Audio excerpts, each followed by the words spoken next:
You're listening to Why We Do What We Do.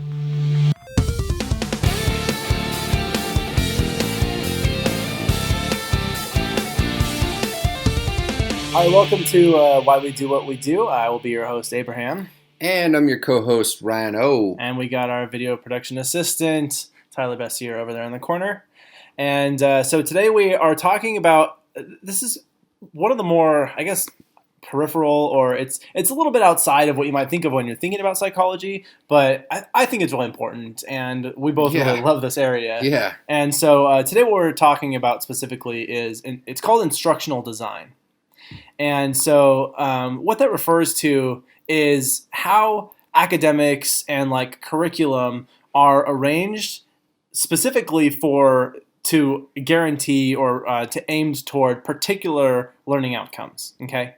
And this is all wrapped up inside of a bigger concept called pedagogy, which just has to do with evaluating methods and practices for teaching and delivering instruction.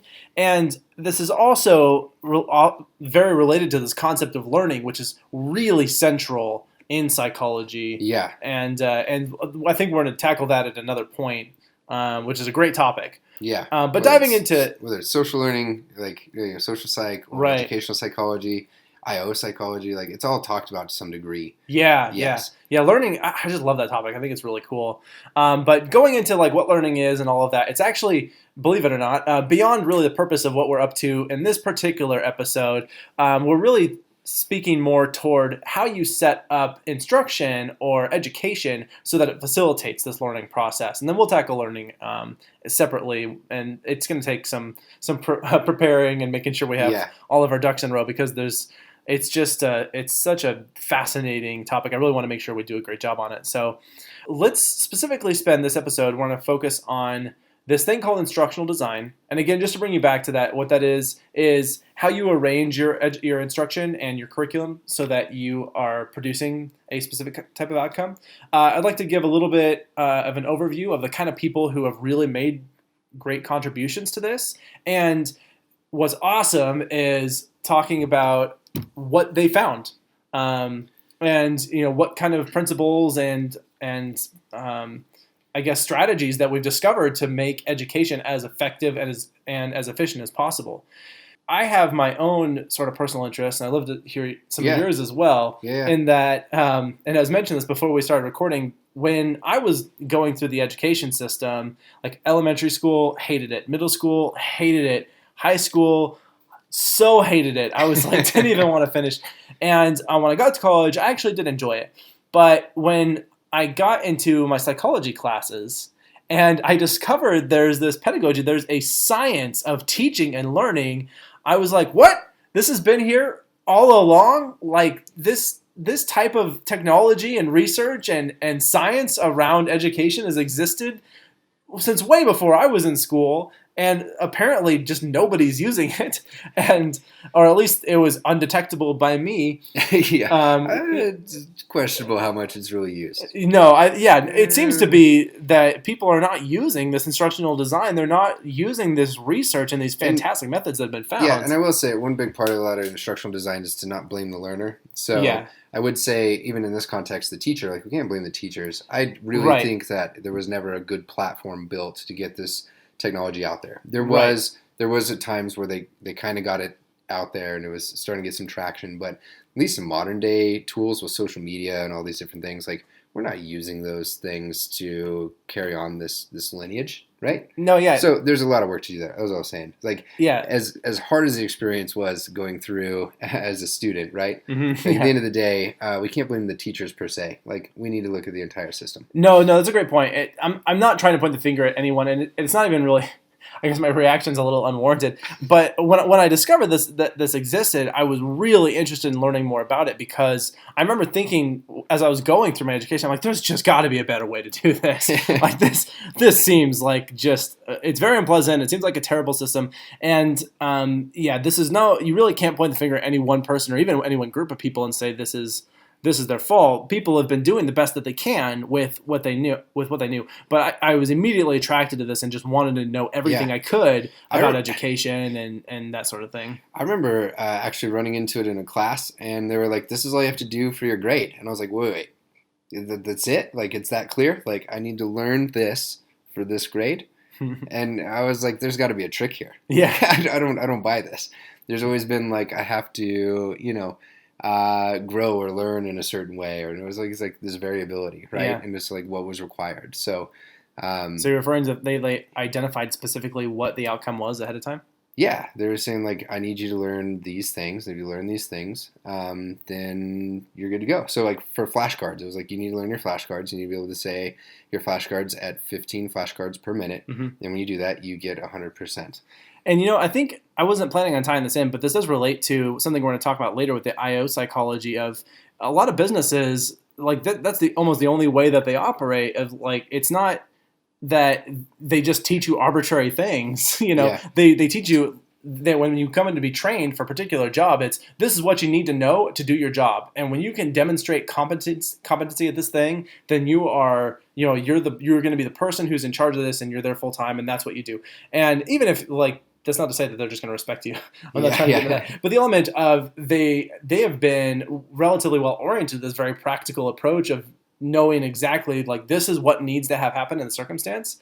But the education system is just not set up in such a way that they automatically know this is what you have to accomplish. Like, this is what it means to be educated. No one can agree on what that means. Yeah, no. At least no one has yet. As one of your most foundational starting points, what is the outcome of this? That's missing on the outset in terms of what the goals of the administration and with the education system.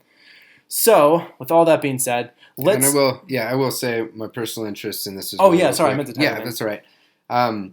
So, to various degrees, I have a couple different projects, both in paid positions or not paid positions, where I use this sort of thing.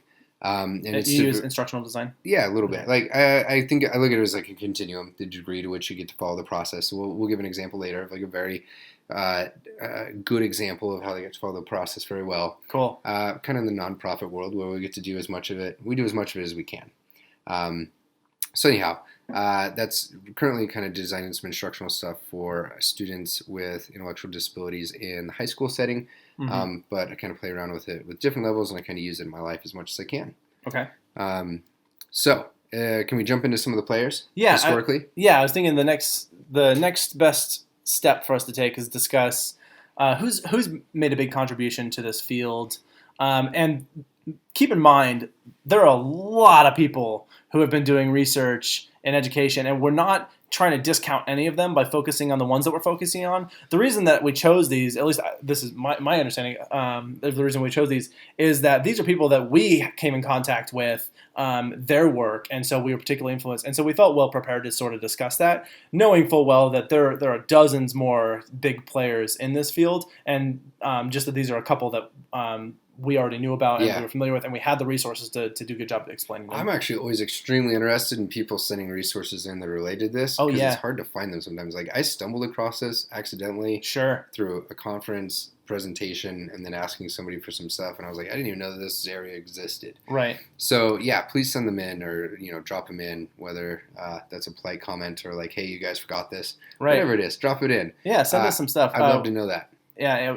Send us an email, whatever. We'd love to get some resources and see what are the kind of systems. And maybe, in the future we do a follow-up on this and we illuminate some of the other things that people have done. Like I said, we're not trying to exclude anyone on purpose here. It's just these are the ones that we already knew a lot about and had a lot to say about. So and we found extremely useful is the other thing. So one that I think is a nice intro kind of way to get into this area is a guy named Robert Mager. Mager or Major? I think it's Mager. Okay. Following the hard and soft G and C phonetic rule, it'd be Major. Okay. But I also always pronounced it Mager, so... It's one of those two. Something like that. So he created what was called the six-pack, in quotes. Okay. And basically it was one book that kind of outlined like everything else that he talked about in the other 5 books. With a picture of his stomach on the cover. Yeah. And he... no. Six-pack. Yeah, I get you. Okay. So what he did was he actually started, I think, in the late 60s, and there's iterations for 30 years. So you grab one of those, they're all pretty similar. I've seen different copies, but he actually revised and iterated based on all of them using the actual designs that he talked about in there. So essentially what it was is his kind of thing was like, he'd always open it up with the question of, do you have a training problem? And he worked in the business world a lot, and he heard Right. that a lot. Like, we have a training problem. And he's like, well, your training problem is a lot of different things, probably. It's just not that they don't know the skills. It might be that they're not motivated. Right. So he created a lot of tools in there. It's literally 6 books worth of tools. Yeah. Easy to read though. They're actually like this big text, and like it flows really nicely. Super fast. And what I really liked about it is his first one's kind of like, here's what I'm going to talk about. So give you an idea of like, do you want to read the other 5 books? Yeah. And then from there, each book was taking essentially a fifth of that first book, and he included the principles that he was talking about, or the process he was talking about. So it's kind of like one of those choose your own adventure books, or choose your own endings. In a sense that, but it's like database, like if you're doing it right. So you read through, and he's like, if you answered this, go to this page. So I distinctly remember it's going actually through. more like a diagnostic tool. Than it's not like there's this is how you teach this particular and then or you could teach like this. It's more like what are the circumstances that a particular type of instruction are going to be best for. Thanks for clarifying. Yeah, I just want to make sure it didn't seem that it was just sort of like, I'm going to go around and I'm going to taste all these different types of instruction. It reminded me of those types of books. Let's say that. Yeah. So what I distinctly remember is I read through the first book. I was like, this sounds really exciting. I jumped into the second. And as I got through the other books, there were some that were, I remember one being about a 45-minute read, because there was a lot of things where I answered the questions correctly. And it was kind of like, hey, you understand this part of it. But there was others that I had to read through the whole book because I didn't really have the tools or understand the tools in those. Yeah. So he was the first one I went through. Who's next? So the next one, and I love this guy. He had his name is Siegfried Engelmann, and he was also, as I understand the history, just really frustrated with the state of the education system in the United States, and he really believed that there was a definite way, at least my understanding of this, there's a definite way that you deliver instruction that is the most effective way to do it. And he was out to find that way. And he tested, from my understanding, just hundreds of iterations of the best way to sequence instruction by putting them in actual classrooms, giving them to teachers, having them implement it, and looking for breakdowns, and then fixing it. Yep. And his whole system was based on this premise that, like, you deliberately set up exactly what you need to teach, and then you march through it in a step-by-step order where every lesson that you teach is a foundation for the next lesson you're going to teach, and everything just builds off of these lessons in a really congruent fashion. Like it proceeds forward, and like you read it and you're like, well, yeah, of course you do it that way, but no one does it that way. So anyway, he called this direct instruction. And there's a whole bunch of books and curriculum sequences that are still available that he created that you can purchase. They're being regularly revised, I believe, and updated. There's like the DISTAR, I think it's called, like reading instruction. There's math instruction. There's one big line called SRA. I forget what it stands for. Right. But anything from SRA has direct instruction built into it. Yeah, we got a ton of those books at work. And he wrote this book called Theory of Instruction. And there's a subtitle. But it is like a 1,000-page tome. Yeah, it's a big book, and this was the sort of foundation for how he his philosophy around instruction. And for the most part, like I said, this was pretty empirically based, which is to say that he did a lot of playing around with some of these variables of like how to do really good instruction. And so what were some of the critical components that he found were really useful in delivering instruction? So one thing was having like an active student responding and be able to like really measure that like in the moment. Yeah. So one way that's done is through choral responding. Okay. So that would be everybody at the same time is saying something. So there's usually a cue.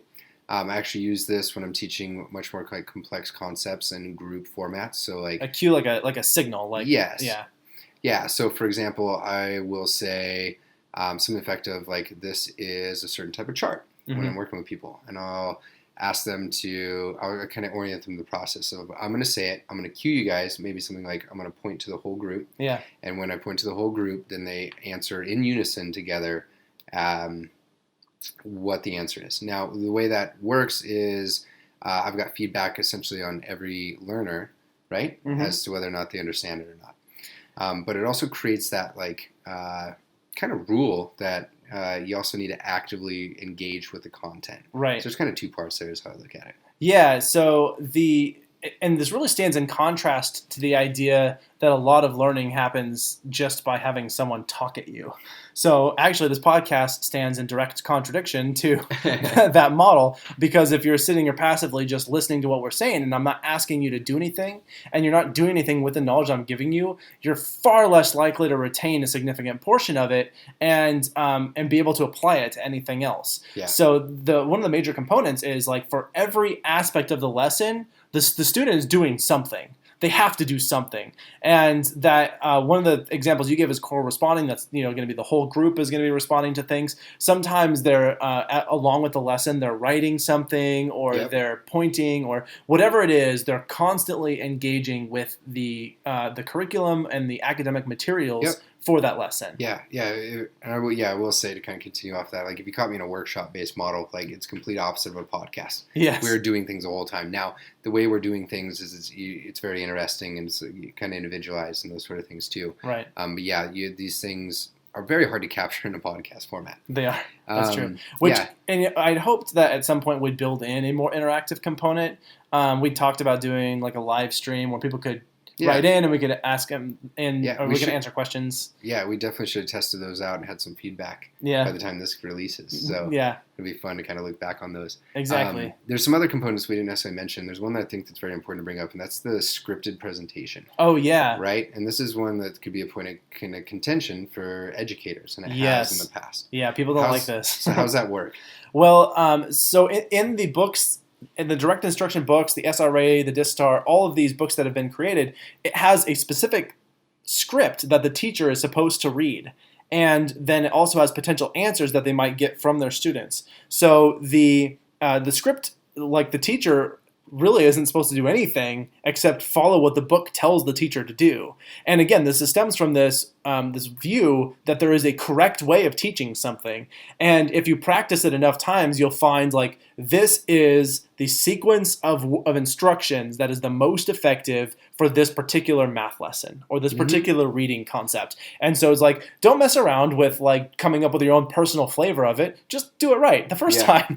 And that reminds me of a skit on. You ever watch The Office? No, sorry. Well, there's the scene. I'm sure our listeners do. Okay, there's a scene where the character Angela is crying. She says, "I feel so stupid," and he's like, "You're not stupid. Jazz is stupid." And she's like, "Jazz is stupid. Just play the right notes." And the reason that's related is like there's this jazz feel of just do whatever is your own personal style with teaching, and Engelman's approach is a lot more like, well, there's an effective way to do this, and then there's your own personal style. Yeah. And so these are kids whose future is at stake here. Let's do the effective way, and you can do your own style in front of a mirror or something where it's safe and no one's going to hear it. Yeah, I've always found it interesting that certain areas like math you reference, like it's a little more agreed upon of like what the prereqs are, what you need to teach, the order in, right? Mm-hmm. We're not going to be teaching division before we've taught addition, subtraction. Most general teachers agree with that. Yeah. But when it comes to things that I think what it is just areas that we haven't examined as much, that's the areas where the personal flavor is more ingrained in kind of the teacher culture. And I get that. There's a lot of like natural rewards for doing those sort of things. But his thing was, let's really step back and look at that and question that and see if there's a faster way to do it. And one cool example that I'm going to link in this is he's got a video example where he was working he's in the video? Yeah. Cool. I don't think you haven't seen this? No. So... yeah, it is. I don't know when it is. I think it's in the 70s or 80s. Okay. I want to see this now. And what he is doing is kind of working with, essentially, he wanted to pretty much prove that you could work with like some of the quote-unquote harder kids to teach. Mm-hmm. So he's working with some inner-city children, and they are in pre-K or kindergarten, and they're doing the basics of algebra. Okay. And that was because he worked with them through this process and kind of taught them that. So It is a video, really poor audio and video, but it is like kind of state of the art back then, and it is proof of what he could kind of teach through this process. It's really amazing to watch. Cool.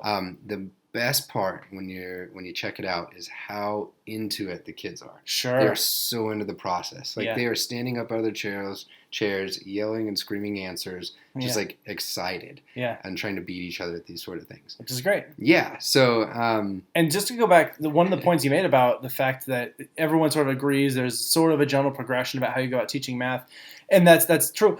But with the direct instruction approach, it's also more specifically like this is how you go about creating those lessons and teaching those concepts in a way that's going to be the most efficient for teaching future math concepts. So you teach math in this reciprocal relation of adding and subtracting.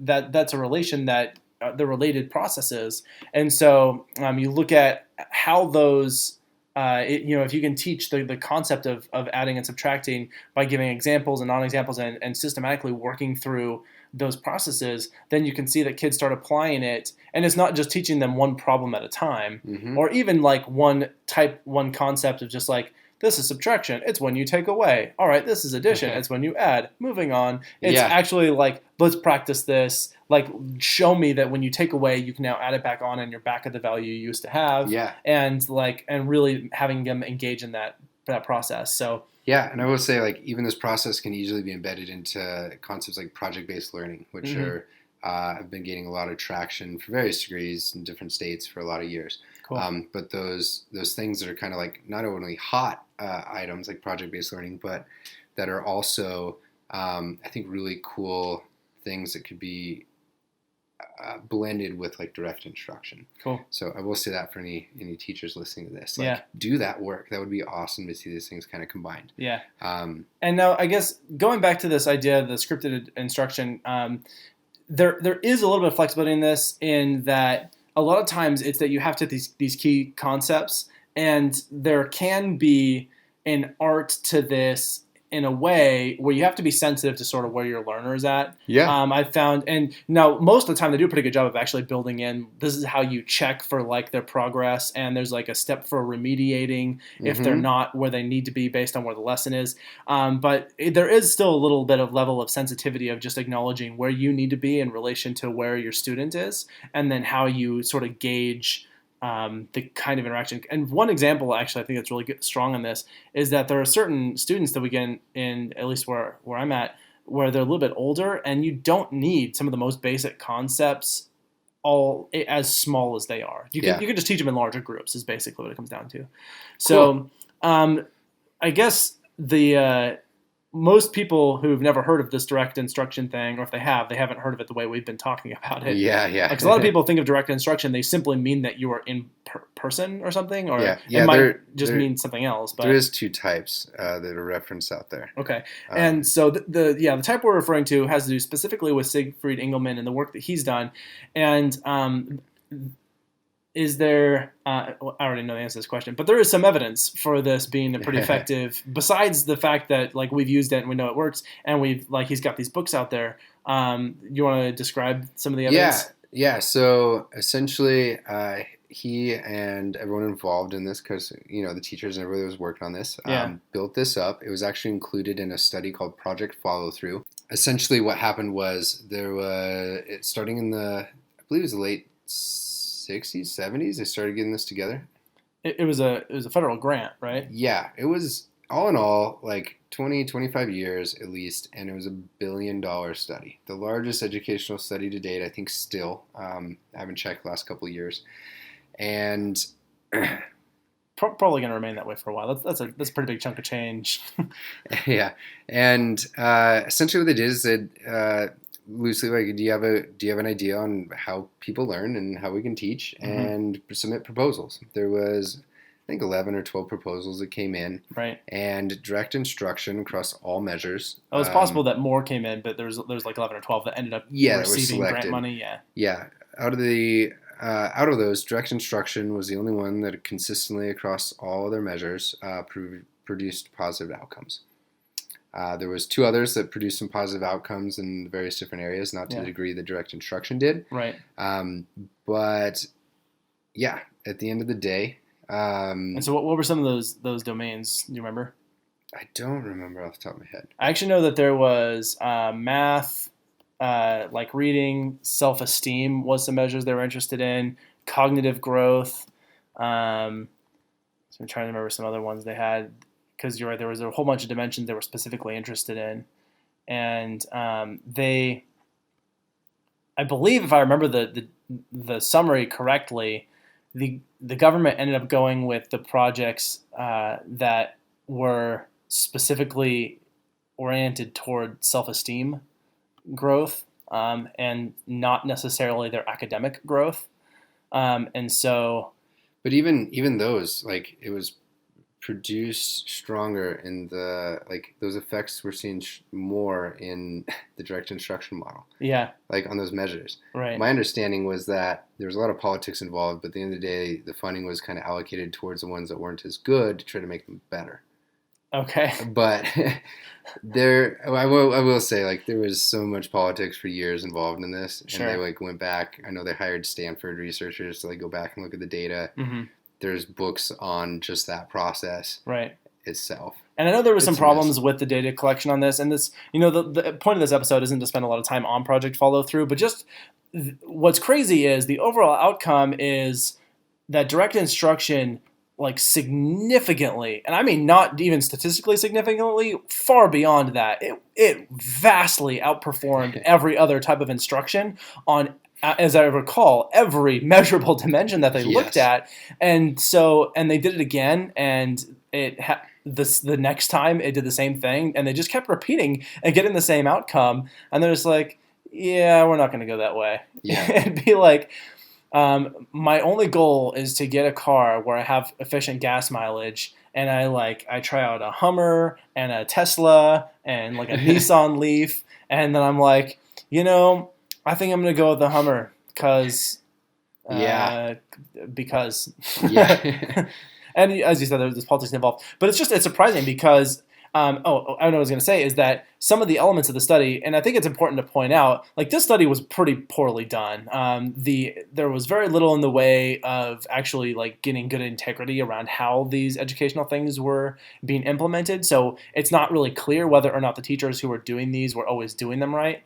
The measurement that was in place wasn't particularly objective. It relied on a lot of subjective measurements. So I think there's a lot of criticism of the whole project because there was so little in place to ensure that the data could be interpreted well. And but nevertheless, like, it was interesting that they just kept getting the same sort of outcome. Maybe everyone was just being paid off. Yeah. But if they were, it clearly wasn't enough because it didn't end up being the method that was selected. Yeah, so there is, I just referenced it real quick. There was 22 different approaches that were looked at. Oh, 22. Wow, that's a lot more than I thought. There was, they're not included on that graph. That's the one I was like kind of imagining. Like that summary graph. Right, it had a lot less people. Okay, I was thinking of that thing too. 200,000 students were involved in it, and it was really looking at approaches to teach at-risk children grades kindergarten through 3. Okay. Overall, 178 different communities involved across the United States. So it's very large. Yeah. Here it is. Oh, yeah, sweet. So we got some of the metrics by which it was being compared. So there was... So they looked at basics, cognitive, and affective. Okay. And out of this one chart, we'll link this chapter, it was literally direct instruction that produced positive outcomes in those 3 areas. Okay. No other area, including some of the other ones that were actually kind of influenced by similar principles, actually produced results across all 3 of those areas: basic, cognitive, and affective. Right. And a lot of them actually produced negative results, that are still around. Right. That are very much still around. So it was like, we found this instructional method that actually makes you much worse at this skill, and that is the one we are going to choose. So, yeah. I guess, where do we kind of go from this to get out of this rabbit hole? Yeah, sorry, we got way off on a tangent of that. So, I think one way to get out of that is, like, there's still these materials out there. One that I really think that is cool that he put out there is like a $12 book called How to Teach Your Child to Read in like 100 Easy Lessons. Yeah. Something like that, right? I often heard it referred to as just 100 Easy Lessons, but I love that book. Yes. It's so cool. And it looks a little weird at first. Like, they actually, basically his research showed if you alter your alphabet to include more letters than what's actually included in the English alphabet, initially you can teach the different sounds that the different letter combinations make, and then you can fade that throughout those 100 lessons to where it's actually a much faster way for children to learn how to read phonetically, right? Yeah. I've seen this work in some pretty remarkable circumstances too. Like people that I was like, they're never going to read. Yeah. And it was like 2 months later they were reading. Yeah. I actually had monthly check-ins with a student that I was working with in Florida. The speech and language pathologist missed a month because of some things that came up, totally reasonable. Okay. Came back a couple months later, and she's like, how in the hell is this kid reading? Yeah. And I was like, oh, it's the first time I tried this book, but it seems like it worked pretty well. And she loved it. She picked it up and ran with it in a few different places, and I was just like, she's like, where'd you find this? And I was like, just a professor. Like, I didn't know it was out there either. Yeah. And same thing. It like literally produced like life-changing outcomes. Yeah. For that student. I love this stuff. So, all right, we went way down a rabbit hole. Let's go ahead and move on to, there's another couple of people that did some just really cool work in good instructional design and like understanding how to arrange instructional content. So Phil Tiemann and Susan Markle. And they created 2 different books. Okay. That are kind of like the go-tos. They had a lot of different stuff that's out there. They had Analyzing Instructional Content and then Design for Instructional Designers. I have both of those books. Yes. Both of them were great. They're kind of manuals on like how to learn, why this stuff would be useful. Yeah. One thing that I really liked is they broke down different types of skills and how to understand how to teach different types of skills. Brilliant. In the fastest ways, which was very nice for someone that's out there is trying to create some sort of instruction or like working on a training problem, and there's not really a go-to solution out there, at least for their organization. Like, use this to create that solution for your organization. Yeah, and what's so cool about the book too is they specifically set it up as if the reader was a student learning their process. So they have some of the active student responding built into the text, where you have to fill in answers from previous content from earlier in the book, and you have to generate new content for the concept that they're talking about in the book. It's so cool. I love the way the book's set up. Yeah, and one thing that both them and Major really taught me was to pay attention to like how you lay things out and how you present things. So if this isn't quite making sense, like how you present things can be so important. Sure. So when it comes to like our instructional materials, for example, in the program that I'm working on, we have certain colors and things that are set up to cue certain responses from the students. So we walk them through those sort of things up front for 5 minutes at the beginning, but then I never have to orient them to that again. And what it is like little prompts and things like that on the page. Okay. But just after that 5 minutes of instruction, automatically cue the sort of behavior that we're looking for. Nice. Forever. Like we work with them for 6 months, and it works. Nice. So it was kind of the spacing and like how things are presented is what I really pulled from those. Right. And they give you specifics for all types of skills. Yeah, it's worth mentioning. There's some really interesting research on other like little techniques that you can do as a student, and actually just because you mentioned it, spacing is one of them. Where they talk about this like sort of chunked and spaced practice. There's a lot of emerging research about how when you're learning something new, the best way to retain the most amount of information. But we'll probably tackle that at a later time, especially when that's in part of the sort of cognitive psychology literature. So, for sure. Yeah, when we get into that, we can talk about it. All right. Good on Tiemann and Markle? Yeah. Good books. I guess we don't have as much to say about them as we did Project Follow Through, but they're really great and super informative. And as you said, I love that they broke down this element of considering what kind of skill you're teaching. And something else that's pretty uniform across all of these, and I find this to be one of the simplest and yet one of the most important things you can do when you're teaching, is to specify what the outcome is to set your learning objectives for it. Yeah. And I sort of am saying that now because that segues nicely into who we're going to talk about next. Yeah, so the next one was actually some folks that kind of picked up the Tiemann and Markle approach and then kind of expanded a little bit. All right, so what they had is they created this thing called the Nonlinear Instructional Design Process. Very long name. But essentially what it was is there's a reference that I'm going to share with this episode by Janet Twyman, Joe Lang, Greg Steichleather, and Kelly Hobbins. Now, there's a lot more people that have worked on this, but that's the main reference I'm going to put out there because it's accessible. And they essentially had 6 steps. So the idea was you have something that you're going to teach, and then you go through these 6 steps. Right. So the first one was a content analysis. What do you do? What do you do in a content analysis, Abraham? Well, you need to identify the scope of the material that you're going to be covering, and all of the critical components of that material. Cool. So I go through and I do that, and then my next step would be I create these instructional objectives. Yeah. So an objective isn't we'll learn how to behave appropriately, or we'll learn how to do X, right? Sure. Like they're very explicit. Well, let's give an actual example. Yeah. So when I'm teaching, my very first when I'm using PowerPoint, the very first thing I put up, and this might be the only thing that's up on the whole time, is it says at the end of this presentation you will be able to, and then it just lists a bunch of things that they should be able to do, and so the objectives really specify that they should be able to either explain the answer to a particular question, or they should be able to list the relevant, so like list the critical components of Maslow's hierarchy of needs or something like that. Yeah. When I'm teaching Psych 101. Yeah. And but I specifically say like this, I tell them this is exactly what you should be able to do at the end of this class. Perfect.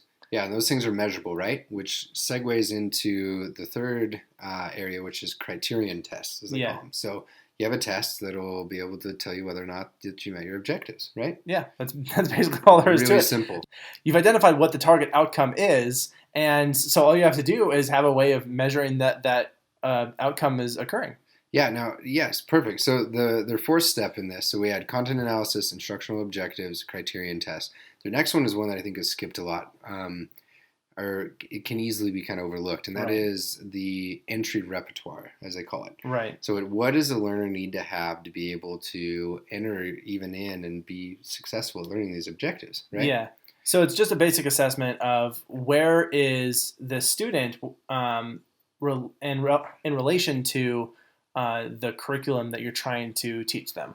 Yes. Now, once you have those, you can jump into the fifth step, which is actually creating your instructional sequence, right? It kind of seems like that's where you normally would have started, and because that's kind of what they experience first, right? Yeah. Is being in the sequence, but they do not suggest going in that order. They actually suggest going in the order that we talked about. So what we have is our content analysis, instructional objectives, criterion tests, entry repertoire, our instructional sequence, and then lastly, our performance data. Yeah. And what do we do with that performance data? Well, we want to evaluate how well they are doing with respect to the target outcome, and how quickly they're progressing, see if there's any stumbling blocks, things that have gotten in the way, how well this maintains over time, and then also how well it generalizes across new lessons and new curriculum areas, right? Yes, exactly. So to kind of give an example of the way that we do this is I work at a organization now where we're working on teaching students in high school with intellectual or developmental disabilities, basically about kind of resources and self-advocacy steps for them after they graduate high school. So we broke down all the different areas like self-advocacy and things like that into this process. So we started with a content analysis, kind of created our objectives. So something like identifying 5 resources in the area that are available to you after you graduate high school. Okay. Very clear objective. At the end of the module, we can test whether or not that they know those through our tests. Our entry repertoire is a little bit harder because we need to get this to all these students under this condition. So that is a good example of how I was saying, like, I can't quite follow all the steps exactly, but we do the best that we can. And then what we do is we went through our first round of instructional sequence and kind of testing. Now we're going through revisions for version 1.2 based on the performance data that came in. Cool. So it's one way in which we're kind of using it. Yeah. Cool.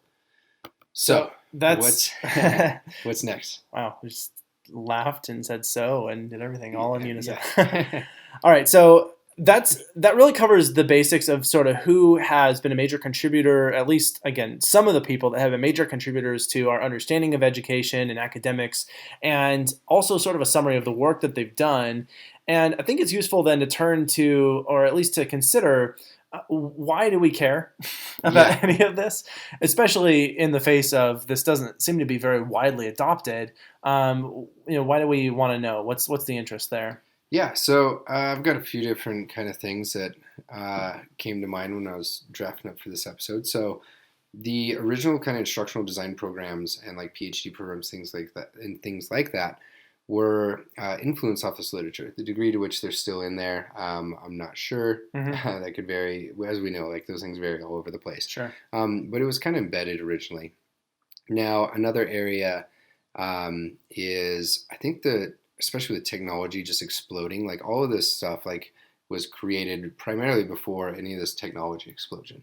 And by that, I mean like the tools and gadgets and, the internet and all those sort of things. Yeah. So I think areas like anyone that's in design or is a designer to some extent or into UX, like user experience, and how that any of those kind of spin-offs of creating that sort of content, I think this would blend really well with their field. And I think there's actually a lot of low-hanging fruit of like combining these sort of things into those sort of roles, because it's very much thought of as like there's this creative design process, or certain ways, in which you got to kind of like feel for like how people engage with certain content. Whereas like this has kind of shown us like if you do things a certain way, there's a really efficient way that usually shows up.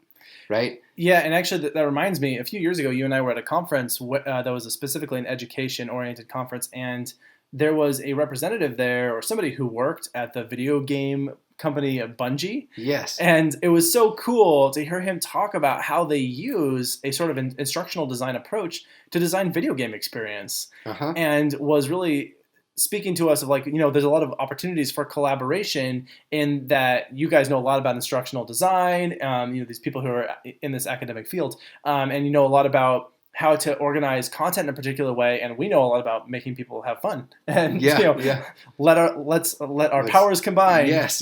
For Captain Instruction.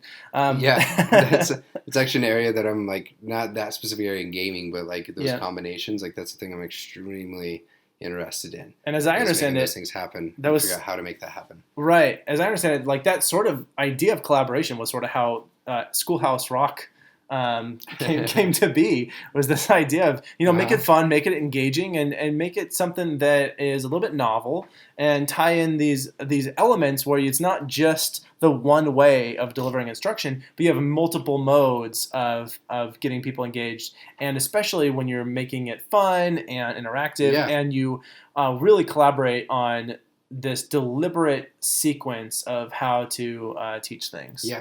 Yeah, so let's jump into one specific case example real quick. Okay. So there's this program called HeadSprout Reading Program. Or Mimeo or something else. Yeah, and it's been passed around after it was created and sold a few different times. So it's currently under A to Z Learning. Basically, it's not a huge product on their site, but it's done some really cool things. So remember I said like the idea of this like design process isn't necessarily intuitive. Like you normally just kind of like, what do I need to teach? And you jump in, you create an instruction, and then you create your tests. And they were saying you need to no, you go back in those steps in a certain order. You got to do your content analysis first, etc. So and I think to back up, the premise of this was that this was supposed to be an entirely computer-based education software. So what I was going to get at, exactly, was they challenged themselves with a really cool question, and that was, could we teach someone to read without ever hearing or seeing them? Yeah, right. Like, that's crazy. That's a huge challenge. Like, what do you do? I think if I were in that position, my immediate answer was, you just can't. Yeah. There's no way to do it, But fortunately, these people had more vision than I do. And what it was in the late 90s, early 2000s, and this is like when the .com and the web was coming together, and there was a lot of tools. Yeah, the World Wide Web. Yes. The information superhighway. Yeah. All the pipes and tubes, right?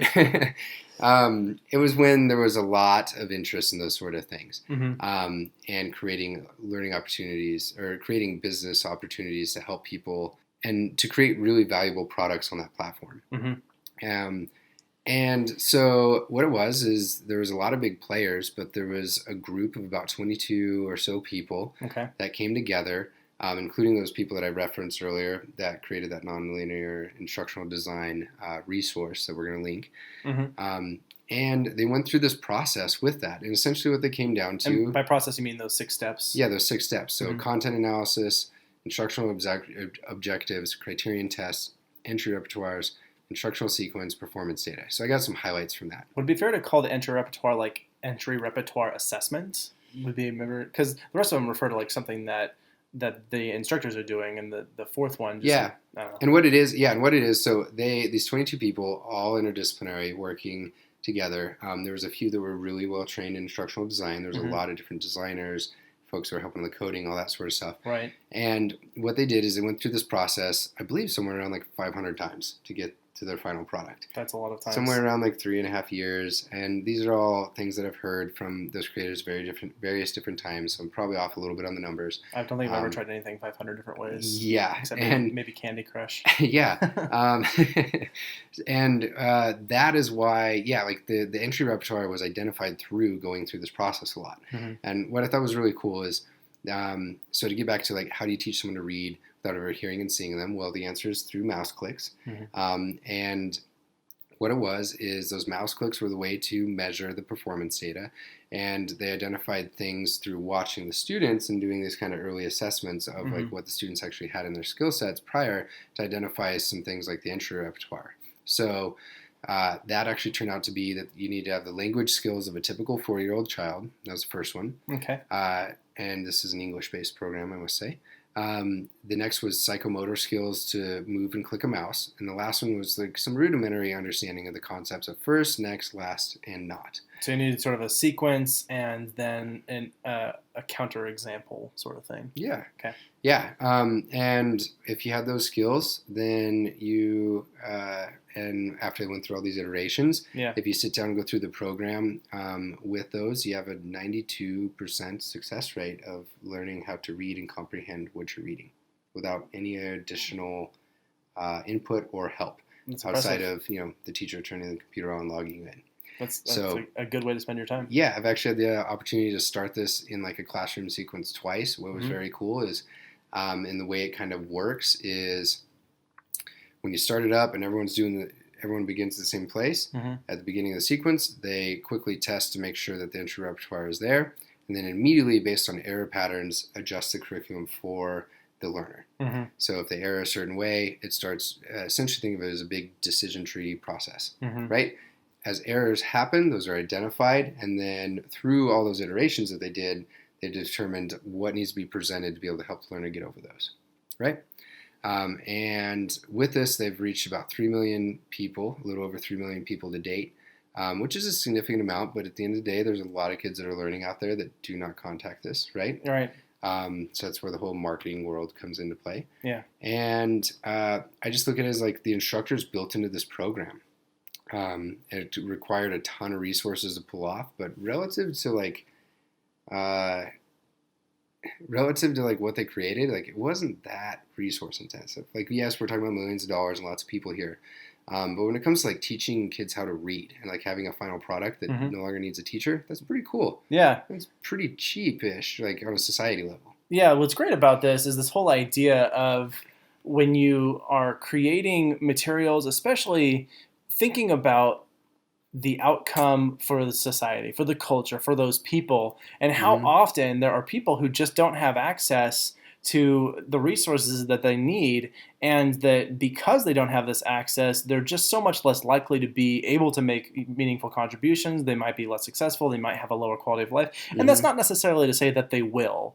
But just providing people this simple tool that they just make it, as available as possible to as many people as possible. It's not realistic to assume that we can train the best teachers in the world and send them out and reach every student. Yes. But it is so much more likely that we could, to be able to create a system that could be implemented anywhere with the same amount of fidelity. It's more cost effective. It will reach more people. It can be replicated more easily. It's a great idea, I think, to really disseminate the technology of teaching that has been developed. Yeah, and to kind of extrapolate on like where this could go. So earlier I was mentioning some things that are like the technology world, like user experience and design and those sort of things. One of the VPs on the HeadSprout program was actually, and I believe still is, the director of machine learning for Amazon. So what does that mean? Machine learning, just think about creating programs that learn and adapt on their own. Okay. So the fact that every time that I go on Amazon, it's like, hey, you'd probably want to buy this book. The degree to which he influenced that, I don't know for sure, but Okay. that should be a good application. Like, I can't say Okay. for sure that was, Yeah. but like, it was the things that we interact with daily that are kind of like influencing what content we see on websites like that. Mm-hmm. That process can be influenced by this, Cool. right? Like, there's actually like the director of this whole department at Amazon, like, was part of the Head Sprout program. That's pretty cool. So I think there's, if you're still hanging with us and you're like, I don't know about this stuff, like, and you're in one of those kind of areas that aren't necessarily in psychology, right? Mm-hmm. Like, definitely worth checking out. It's pretty cool. Okay, so where does that leave us? Well, I was actually sort of segueing it, or trying to segue to this idea of why should psychology care? How is this related to psychology? Why do you as the listener care? That sort of thing. And like I said, part of what's cool about this is that we can use these tools to develop effective technologies that we reach a lot of people. And in addition to that, we can create these tools that we're better at teaching ourselves. We're better at designing our school environments. We're better at supplementing those school environments. Like, I think there's a lot that this contributes to in educational psychology. This is very relevant. I mentioned earlier the business world. And this stuff is all very critically relevant to teaching in industrial and organizational psychology. There's a lot that this has to say about what psychology can do and how psychology can be effective at helping to teach people and allow them to be, or give them the tools to be very efficient and very successful in particular settings. Yeah, I also think of like teaching sequences in sports. That's a huge area in the U.S. world or everywhere. Yeah, there's a whole, like, sports training is its own, like, living, breathing sort of field. Yeah. That's kind of a pun, I guess, field. Area of expertise, I guess, where people make their career out of doing this. And they also are going to employ some instructional design technology. One area I think that's also got a lot of room for this sort of work is teaching scientists how to do science, right? Yeah, like absolutely. Teaching psychologists how to do psychology. Like, we could create programs all around that. Yeah, training the trainers sort of thing. So there's a lot of different areas that this can apply. I mean, this can apply to you personally. You can use this to help design. I think one thing that occurs to me is there are people who are often have this approach of, I didn't learn this, so I can't learn it. There are a lot of people who are like, I never got good at math, so I can't be good at math. And if you just have a systematic approach, you can really learn just about anything. Yeah. And there are a lot of people who, at some point in their lives decide to sort of reinvent themselves, and they develop a totally new set of skills, and they become really, really good at it. And if you have really good instructional design around that, then that's something that you can sort of do. Yeah. I think that's a great way to end. Like, you can use it in your own day-to-day life, self-management. Yeah. Right? Yeah. Goes back to some of the things we've talked about. Yeah. Perfect. Okay. So that wraps us up on instructional design. Yeah. Appreciate you hanging around for this episode. I know it was a little bit of a longer one. Just want to reiterate the point as we're signing off here. If you have any questions, comments, feel free to contact us. That'll all be, we'll state all that information at the end here. But if you are enjoying the podcast, if you want to help us out, but you maybe don't have the money to do that, or you don't want to, if you just subscribe, that helps out. That really helps the algorithm. It helps us know how many people are really interested in what we're talking about. Leaving reviews is really helpful. And of course, you can always give us direct feedback on any social media platform or via email. And, or if you want to mail us presents or something. Yeah. Not something like anthrax, please. But if you want to get in touch with us, we'd love to have feedback. We want to make this show as useful as we can for everyone. So please, if you're interested, subscribe, leave a review, get in touch with us. Yeah, with that, Ryan O. and Abraham. We are out. You've been listening to Why We Do What We Do. Why We Do What We Do is supported in part by ABAI's Disseminating Behavior Analysis Special Interest Group and our amazing listeners. If you like what you heard, consider heading to our Patreon account at patreon.com/WWDWWD podcast. Anything helps, and we are continuously lining up perks and merch for our supporters. If you have any comments or questions, we'd love to hear from you. Find us at WWDWWD podcast on your favorite social media platforms. You can learn more about this and other episodes by going to www.wwdpodcast.com. There, you'll find links as well as detailed and shareable show notes. Why We Do What We Do is Abraham, Ryan O, and Miranda. Artwork and logo design by Andrew Pollock at nogdesigns.com. Video and production assistance from Tyler Bessire with music courtesy of Justin Greenhouse. Brendan Bohr does our episode art. Thanks for listening, and we hope you have an awesome day.